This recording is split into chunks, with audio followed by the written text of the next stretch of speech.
In this module, we will look at network planning for voice over IP. The module objectives are to clarify certain questions like what are the components needed for your network, or what information do you need for network planning. In order to run the UCX, a few basic items are necessary within the network. This includes a switch, a router, an internet service provider, an IP phone, and a Sipp provider. A switch connects and manages hosts and devices within a network. It allows communication between devices. It usually resembles a square with two pairs of arrows going in opposite directions. This is generally the logical symbol representing for the switch, as opposed to the realistic symbol for a switch, which just may be a picture of the device. You can see either of those within a network diagram.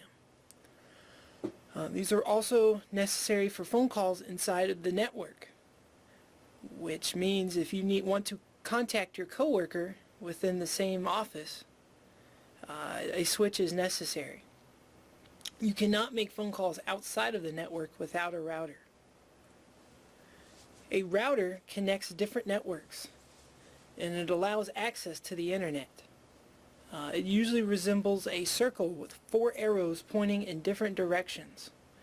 This is necessary for phone calls outside of the subnetwork, whether it's a phone call to across the town or an international phone call. An internet service provider is a company that offers access to the internet. They can offer different types of connection, whether it's dial-up, DSL, or T1. Dial-up offers internet through a telephone line. This is the cheapest service available. It's reliable when the power goes down, because rather than running on traditional electricity, it runs through telephone wires.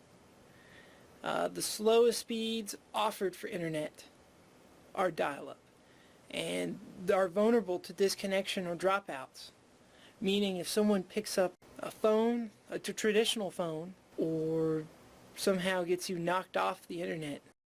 A DSL, or digital subscriber line, pushes digital data over telephone lines.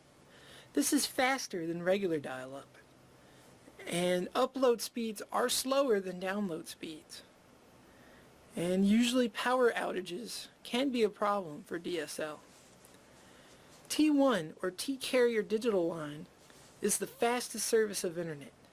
It has equal distribution of upload and download speeds, as opposed to DSL, where there's a disproportionate upload to download speed ratio. T1 lines are very expensive compared to other services, but are usually the highest quality. IP phones are phones that use the internet to send and receive calls. You can have a physical phone or a soft phone. Soft phones emulate the hardware through your computer. Sipp providers are companies that allow connections from an in-house IP PBX system to a public switched telephone network, or PSNT. You're probably asking yourself, what is Sipp? Well, Sipp stands for Session Initiation Protocol. It's a standard protocol designed to create, modify, or terminate sessions on an IP-based network. This protocol supports IP phones that resemble the calling features of traditional telephone systems.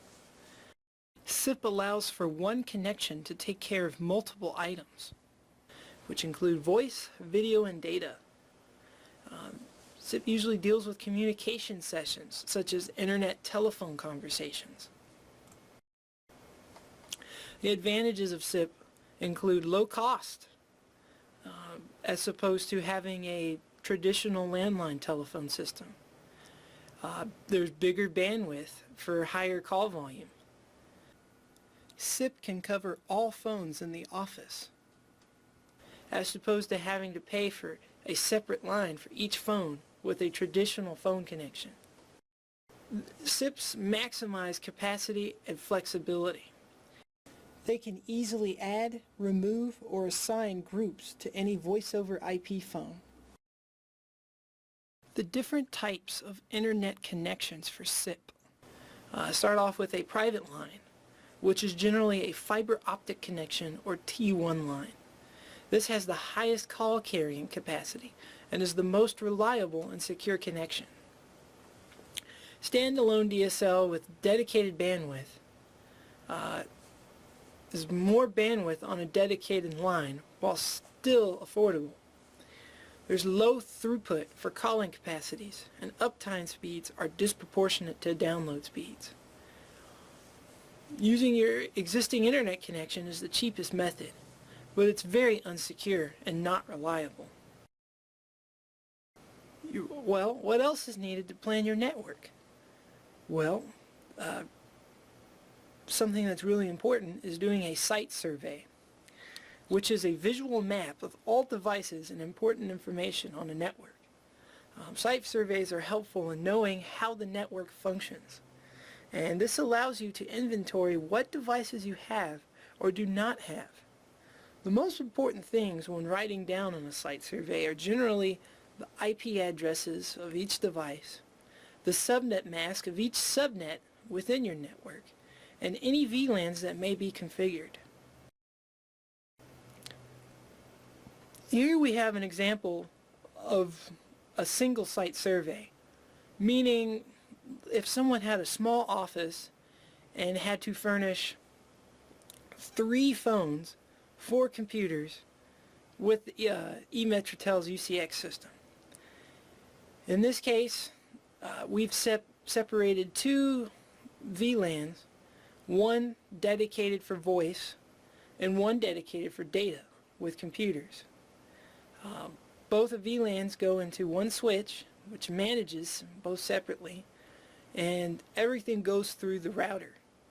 And as you can see in the left-hand corner, there's a separate default gateway for each VLAN. Here we have an example of a multiple site survey. Let's say there's a bigger company that has several offices throughout the US. In this example, there's an office in San Diego, Texas, Chicago, and New York.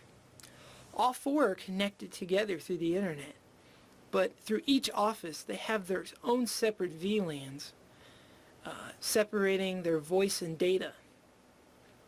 This concludes the module, and I hope this was informative.